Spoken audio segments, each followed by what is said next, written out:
The following program is a Town of Colonie television production of the William K. Sanford Town Library.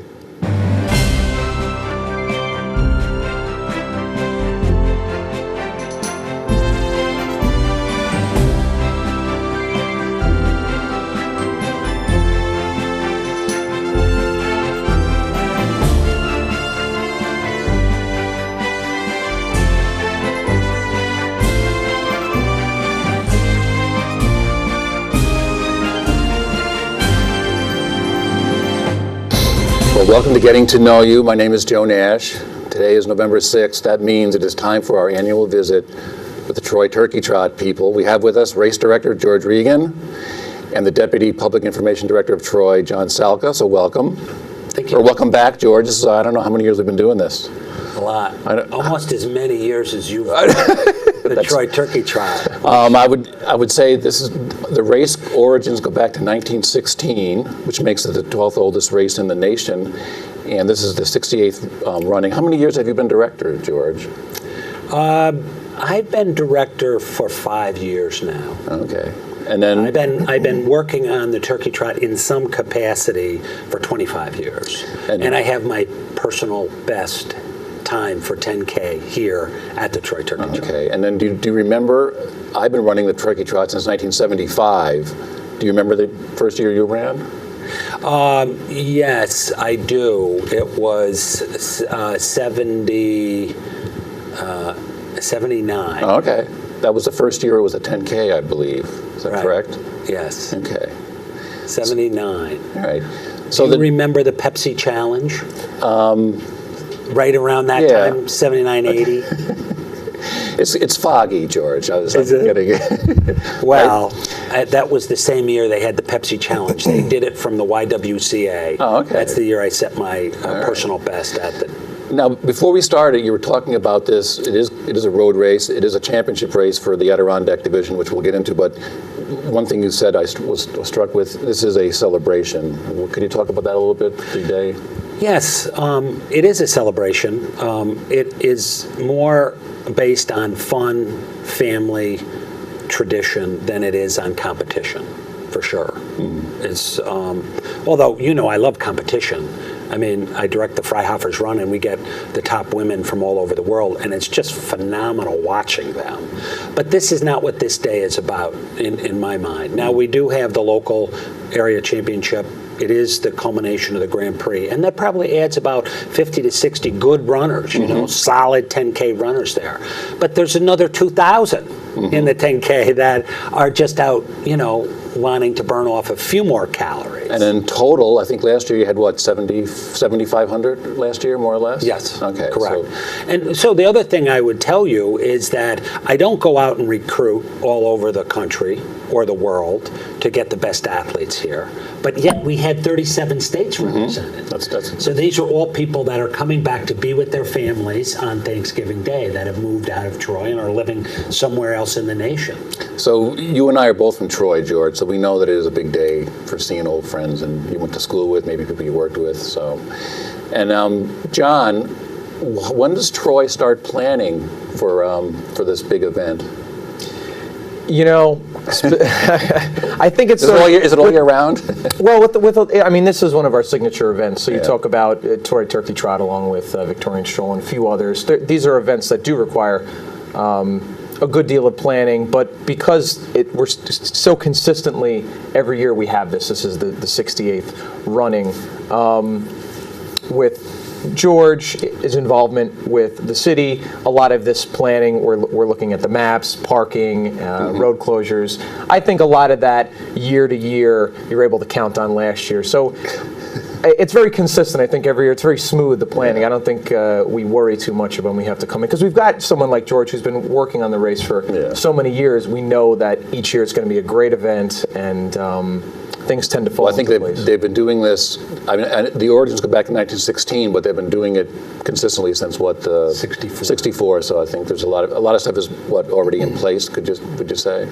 Yeah, and you've also got people from year to year that work in the city that know this race, that know that the logistics that are involved. So you're talking about the the route, number of runners, parking that's going to be available, but also beyond that, making sure that we're highlighting what the city has to offer through the race. So these runners are going to be going through the city, and they're going to be seeing a lot of the revitalization that the city has going on, this renaissance, our new businesses, our historic downtown. So I think there's sort of an excitement level that comes along with it.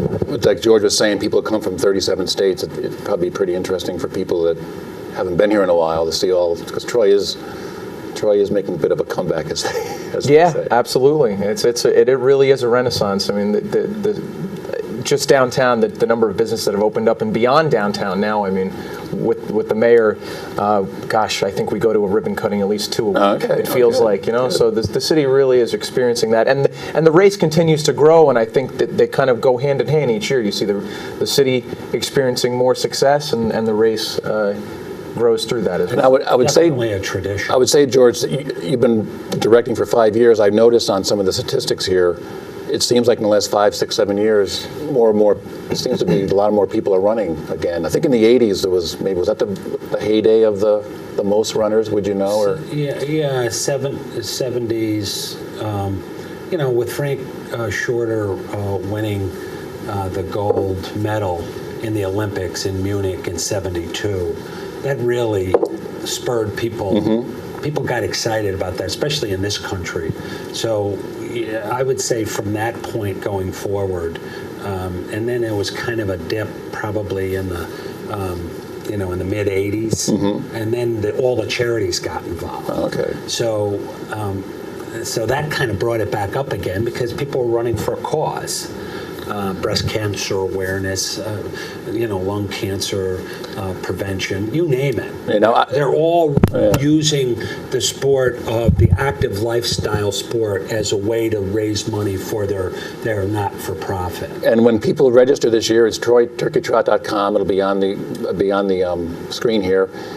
People can donate. You have 2 causes. I don't know, John, maybe you could talk about this. The money goes, last year they raised almost $13,000 for the Regional Food Bank and St. Joseph's House, which is a homeless shelter in Troy. Can you tell us, are they the 2 big charities? Yeah. I mean, I think that's an important component to sort of the race. I mean, it is about, I think George said, it's about, fun and family, but, it is about doing something good for the community as well. That we're asking people on a day like Thanksgiving where you're going to be sitting down with your family. There are people who are less fortunate out there. So be it either a monetary donation or a non-perishable food item is good. You're helping other people. You're helping the people in the region, Northeastern Food Bank in Northeastern New York, and Joseph's House, who the city has worked with on a number of different initiatives. Just recently, we partnered with them to eliminate veteran homelessness in the city of Troy. So we have a good relationship with Joseph's House, and it's great to partner. The day of the race, people can bring down a non-perishable food item. I know that's going to be something they can do donations leading up to. I think we're going to day of the race. Day of the race too. Okay. Yeah, okay. Absolutely. There you go. Well, that's when most of them come down. Yeah. We distribute about 1/3 of our bibs and T-shirts. On the prior, okay. The day prior. People can bring them. We start on Sunday at the atrium, so we have a full day on Sunday. Online registrations close on Monday, the Monday before Thanksgiving. And then we have that Tuesday to prepare all of those bib numbers that people registered on Sunday and Monday. And then Wednesday, Tuesday we prepare the rest of them. Wednesday, everybody picks up. And last chance registrations. We give them their bib number right there. We input. That'd be on Wednesday. And then Thursday, there's no day of registration. So as far as the race goes this year, have there been any changes? It's still 4th and Fulton, up and back, and ends at the old City Hall? No changes? There's been no changes. Okay. We like that course. Yeah. We were just talking earlier about being prepared in the city and how do they handle that. Well, sometimes Mother Nature throws a curveball at you. I know last year, John, we were talking about this before. It snowed the night before, yes, and a lot of the runners showed up, and the streets were clean. They were ready to go. They worked all night on it. I know, because I was out there. Because I wanted he had a shovel too. I know. I wanted that. to make sure that those roads would be clean. But, see, the problems that caused us was we weren't able to set up any of our infrastructure that night. Normally, the night before, Wednesday night, we close 4th Street between Broadway and Fulton, and we set that whole thing up. And then we only have the finish line to set up in the morning. Well, we couldn't do any of that. Okay, so last year... Because the street cleaners had to come through, the plows had to come through. We couldn't put anything in the street. They wouldn't have been able to get through to clean them, and we would have had mounds of snow. So, yeah, you get a few wrinkles thrown in at you by, unexpected, well, I was saying unexpected things like that. But like John said, the city's so prepared. DPW, Parks and Rec, they've done it for so long that they know what to do. And so when you get a curveball like this thrown at you, they're right on it. I think the runners, too, I was telling John before we started, in my 40 years of running, I've run in snow, sleet, rain. It's been hot. It's been cold. So the runners have experienced everything, too. I don't think they really share that what much. Year, you were going to ask me these questions, and I'll ask you because you've done it. You've been running in the Turkey Trot longer than I've been managing it. So what year did the race stop because of the 22 inches of snow? I think, if I'm remembering correctly, that would be 1971. Is that right? I don't know. Okay. I thought you Was that a trivia question? No, I know. I was in high school. caught me on that one. I remember I was in high school. That was before I ran it, though. So let's talk about some of the categories. You have, besides age groups, you can. I don't know how many combinations are there. You have mother, daughter, father, son. How many are there prizes for all those age groups? Oh yeah. Okay. Yeah, those are they're family teams. Oh, family teams. Okay. And there's 2 members on them. Okay. I know some people want to go, well, the dad has 2 daughters. Well, I want to run 2. Well, you're going to have to sign up 2 different. You can't run. I can't put 3 on a team. Oh, the teams are all 2. Okay. And you said teams are all 2. You said last year you had over 300 of these. Yes, we did. Oh, okay. We had over 300 teams. Oh, okay. Oh, good. Family teams.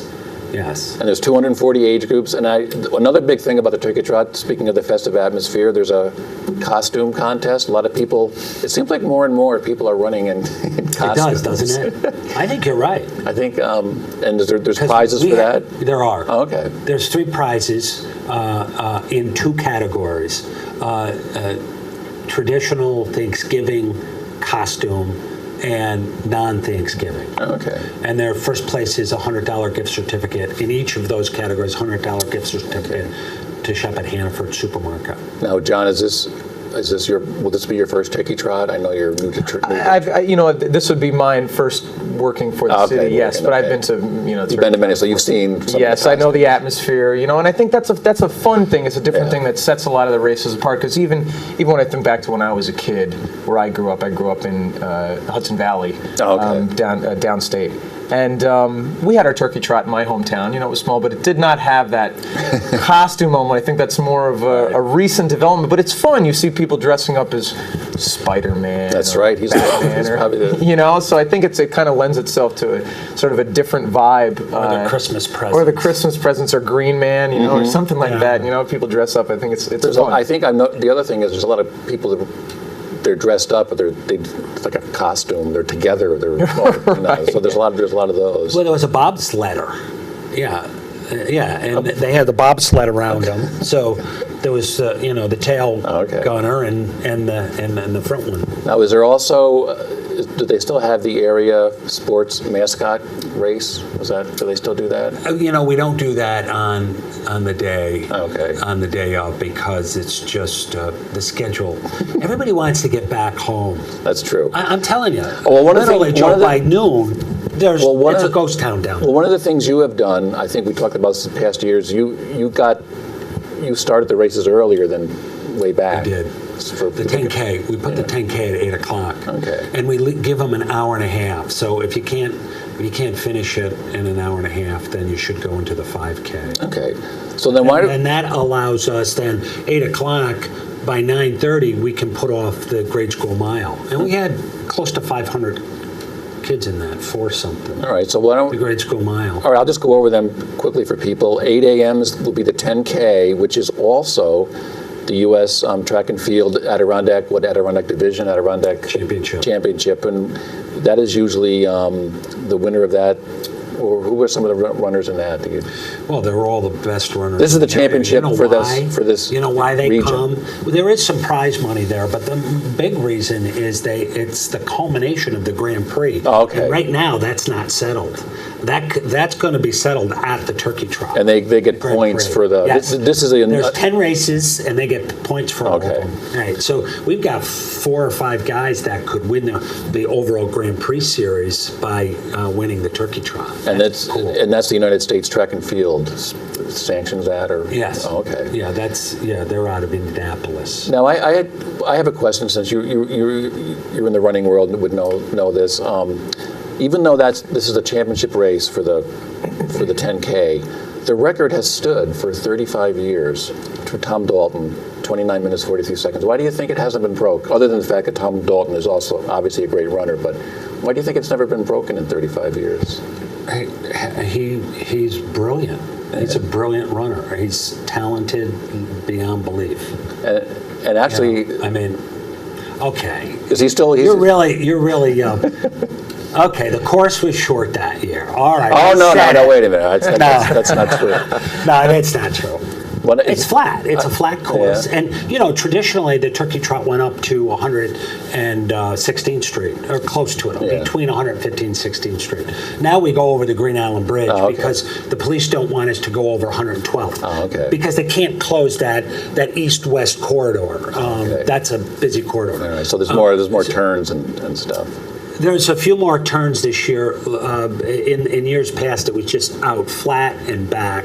It was a fast course, and he was a great runner. And that year, he was just winning everything. Yeah. I mean, yes. And actually, the women's record also goes back to 1984. I know. Ellen. Christine. Ellen Predmore. Ellen Predmore. Yeah. Okay. And that's in the 10K. Yeah, the 10K. Yeah. Chris So, Bergeron. Merrill is the record holder in the 5K, and that's 30-some years old. okay. That's pretty incredible. Those Isn't records, it? Yeah, That's pretty I incredible. saw Chris the other night at a function, and it was the 40th anniversary of the Stockade. Oh, okay. And they had a little dinner, and they were honoring Chris there. And I said, I can't believe you still have this record. It's amazing to me, all those years. So it's a good question. I don't really have an answer for it. Okay. Well, it could just be the greatness of Tom Dalton. We could just leave it. We could be. We could leave it at that. And Ellen. Ellen. Predmore. Okay. And they're very consistent. They Yeah. have been, yes. All right. So then we have the 10Ks at 8 a.m. 9:30. Oh, you know what? Can I say something about Yeah. the 10K? We're adding a perennial cup to the 10K, like we have in the 5K. We have the Bill Carley Cup. Oh, okay. And we're going to add this cup to it's going to be given to the winners of the male winner and the female winner. This is new. This is new. going to this have year. their name on This it. is new this year. It's new this year. Okay, and what- it's going to be called the All Troy Club Cup. Oh, okay. Because the All Troy Club started the first Turkey Trot in 1916. All right. And they're still in their location then, which was at 114th Street. That's why the old Turkey Trot course went right by the Oh, okay. club there. That's right. You're right. It turned around And- 116th Street. It turned around, 115th Street. All right. So you. And so the cup will be housed there. It'll have the name of the athlete on it. Oh, good, And good. it'll be housed there for a year, and then it'll come back out and Okay. be ready to, give Like, to. would it be like the Stanley Cup going around? Exactly. Yeah. All right, so that's a 10K at 8 a.m. and we have 9:30 a.m. the grade school mile. Anything you want to say about that, or? Well, yes, I want to say that it's very important for our children to learn at an early age that fitness and healthy eating has to be a daily part of their lives. Okay. And I think that having events like this show them that, especially when they can see, their fathers and their mothers and their siblings all running, they get that at an early age. That's why we just limit it to grade school, because by high school they already know that. And I do notice, looking at some of the numbers here, that race always has over 500-600 kids to do that. Yes. Okay. And then the turkey walk at 9:35. This is for. This is the newest edition, the newest event that was Okay. added. And we get a lot of people that can't run or don't want to run.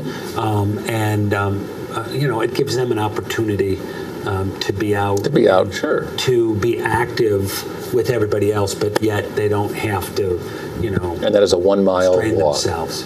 Yes, that follows the grade school mile course, basically. We put them off 5 minutes. We put the grade schoolers off, and then the walkers go right behind them. All right, then we have the 5K at 10 a.m.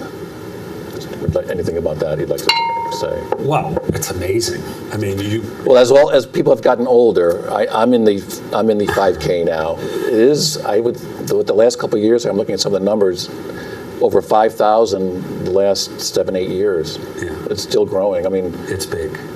Well, and one of the problems we had early on as the numbers grew in the 5K was the start and getting everybody lined up in an orderly fashion so they could go out based on their anticipated finishing pace. So what we did, and we've done for the last couple of years, and we're going to do it again this year, is we've got color-coded starts. So each of the starts are based on their bib color, and then we put those up. You can see the colors when you go in and you get in that section of the start based on your bib color. okay. And that keeps everybody orderly. And so it goes out, and the fast people are up front, they go out, and then everybody else goes right out behind them, and you don't have any pushing or shoving or nobody falling down and, trying to cramp into a small street. Well, I will say with a huge breadth of people. I will say in the old days when we started at the old city hall, Right. we had to go around. That's right. And everybody was dashing to get up to that first turn so they could make it around. Right. know. Now we're, There was a big sprint there. Now, John might not know that where the old city hall was, we went Correct. up and around. And it was Right. a good thing. So one thing, John, maybe you could talk about, with all these runners, we're going to have, 5,000-6,000 runners. Parking. Where is parking going to be available? On the city's website, on troyny.gov, there is a full listing of all the lots that are available. I don't have them all off the top of my head, but we do have There's them plenty of listed. parking. Yes, plenty of parking.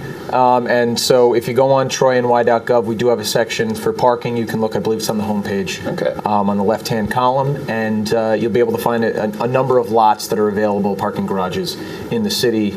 That will be convenient for not only the people who are running the race, but spectators and people who are just coming downtown to watch the race, and also to just kind of experience what Troy has to offer. Very good. today. Now, George, one thing that's always the big question of the year, this year's shirt. What is the color and the fabric and everything? It's a sports gray. I have some old ones here. I thought I would show you. You can see it here, and it has a crew neck. Is it it's like- a dry blend? Is it and like it's a this one? Gildan. It's something. Yes. All right, Yes. this It's is from similar. This is from a couple years ago. It's going to be similar to this one. Yes. Now, George, I have some old ones here. This might be my oldest one. Are these like vintage? These are vintage. I don't know. Can you tell? Do you know what year this would be, George? Yes. That is 1982. 1982? Yes. No, I think you're. Now this one. You think it's later than that? I don't know. I have so many. I'll show you a couple more of these. This one says 18th annual on it. This might be my favorite one. I wore this pretty one wild. I wore this one the last couple of years. I like that one. So what would that be? What year would that be? Well, 64. I was- Add 10. That's 74, and then add 6 to that. That was an early 80s 80. one. That's a 1980 shirt. I wasn't even born in I know. 1980, so that T-shirt's older than I am. All right, here's this. This was a good, nice. This is when I think you started switching the material. That's last year. Started switching the materials. All right, I'll show you one more. This is probably my favorite one. I like the color, and this is this might be from the 90s or the early 2000s. I can't remember. Oh yeah. That was that was a good one that year. Well, it's a great sort of item to commemorate. I know. I think people from Troy that have run in This this. is a beautiful Fruit of the Loom. I know. I got all the old cotton ones here. Then we had the whole series of the long sleevers. Oh yeah. That was going on many years. Whoops, got the long sleeve ones. 2009. I got a lot of these. I got that one. So it's always a fun day. How many shirts you got? You have 40 I of them think there? Have you kept all the shirts from each of these? right now I got like 15 here. There was some in the laundry. I still wear them. I probably still have them somewhere. Yeah. I don't know. So it's always a great day in Troy. I don't know. Have we left anything out, George and John? Well, I think just to reiterate the fact that Oh, we should talk about pickup. Pick Yeah. up the bibs. I'm sorry, before you... I did mention that earlier. Oh, okay. I guess to reiterate the fact that this is Thanksgiving, and if you haven't registered yet and you're going to, right on your registration, there's a question that asks if you want to donate any money to the Regional Food Bank of Northeastern New York or Joseph's House and Shelter. So I would encourage everybody who's registering because of the day and what it is, that there are people less fortunate in that they can give as much as they possibly can, because we have a goal to try to raise $15,000. Okay, so last year you raised almost 12, so Yeah. you should be able And to... for each dollar that the Regional Food Bank gets, they can do 9 meals. Oh, really? Imagine that. Okay. 9 meals. It's an important component. It's like I said earlier. You're bringing your families down. We want you to enjoy the day, and it's about Thanksgiving, about getting together. But there are people that are less fortunate out there, and we're going to actually have. I'm organizing this now. We're going to have a drop off as well at City Hall. So paperwork is available not only to register for the race at TroyTurkeyTrot.com, but some folks that might not have internet access or don't use a computer, some older folks, they can come down to City Hall and we provide them paper copies if they'd like to come get one. Good. And I just would say, I don't think we did talk about it. Registration, you can pick up your numbers on Sunday, November 22nd, from 11 to 6. We're at the atrium, right? At the atrium, second floor. And then Wednesday, November 25th, from 11 to 6. On the second floor. And that's Second floor. And that's the last chance you can register for the race. So you can register Wednesday night if you want. You can. Wednesday, anytime between 11 and 6, you can register, but it's in person. You'll get your bib right there. You'll be good. Now, I know it's early. Today's the 6th. Do you have are people signing up already? We got a lot of people so far? Or? Yes, we do. We have thousands right now. And you're expecting? I'm expecting about what we got last year, Okay. 7,500. Yeah. Very good. I mean, if we got more, that'd be great. A lot of this is weather dependent. Yeah. Well, we had a lot registered last year. Well, for last year, I saw the number here, even though it snowed the night before, we had 7,000, 8,000 people. So. Yeah, I know, but you know what? The attrition rate was a lot higher. The attrition rate between those that had registered and those finishers. Oh, I see what you're saying. Right. You had it was more. Yes, it was 26%. Oh, really? Oh. Yeah, they must have looked out the window and said, I'm not going out there. But, little did they know what day they missed. It was so beautiful out there. It was like a winter wonderland. Yeah, it really was. And the streets were just as clear as could be because that macadam holds the heat. So once the plows went over, it just kind of melted off. But it stayed on all the trees because there was no wind. It was really nice. It was a good day. So anyway. All right. We don't want snow. We're not hoping for snow. No. Don't get me wrong. No, and maybe we'll have a nice day. And if you have a beautiful day and it's warm, your attrition rate goes up. Your average attrition rate between registrants and finishers is right around 10%. Oh, okay. And so, no matter what, it's always around 10. Yeah, right around there. That's a good average. If you're lower than that, I've seen it at 6 and 5% on these beautiful warm days. And then, like I said, last year I saw it as high as 26%. All right. So anyway, I just wanted to thank some of our sponsors for sure. For supporting this. It's an expensive event, and registrations from the runners don't cover it all. So we really need corporate donors to help us. So Pioneer Bank has been a long-time sponsor, and the Capital Region Honda dealers are in this year, and that's very supportive because we lost a sponsor, Sports Sign Up. It got purchased by another company. And they're not. So Pioneer Bank and local Honda dealerships are the Yes, and William J. Fagan and Son Local Insurance has been very supportive. Bryce Realty gives us all the facilities to use and the atrium and everything. Caprera Auto Body from Troy. I see Garlic Farm, CDP. Garlic, that's right. Garlic Farm, CDPHP, Healthplex, Fitness and Wellness Center. So you do have a lot of. And Hannaford. Oh, Hannaford. Okay, they're Hannaford on here too. Supermarket gives all the refreshments. Very good. So it's very helpful. I mean, if we had to buy all that stuff, it really would put a heavy burden on the budget. Okay. Yeah. So I want to thank all of them. Very good. All right, so that's the 68th annual Turkey Trot this Thanksgiving. George and John, thanks for coming down. Thank you. We'll probably see you next year, George, as we do this. I hope so. I love coming in here. And we'll see you down at the race probably. Well, you're usually pretty busy. I think a couple of years I tried to, but you were running around with a megaphone or something, you know. Was I? Yes. And John, this will be your first as an employee? Yes. Okay, as very an good. employee at Troy, yeah. I'll see you down there too. All right. Well, we'll see you next time on Getting to Know You.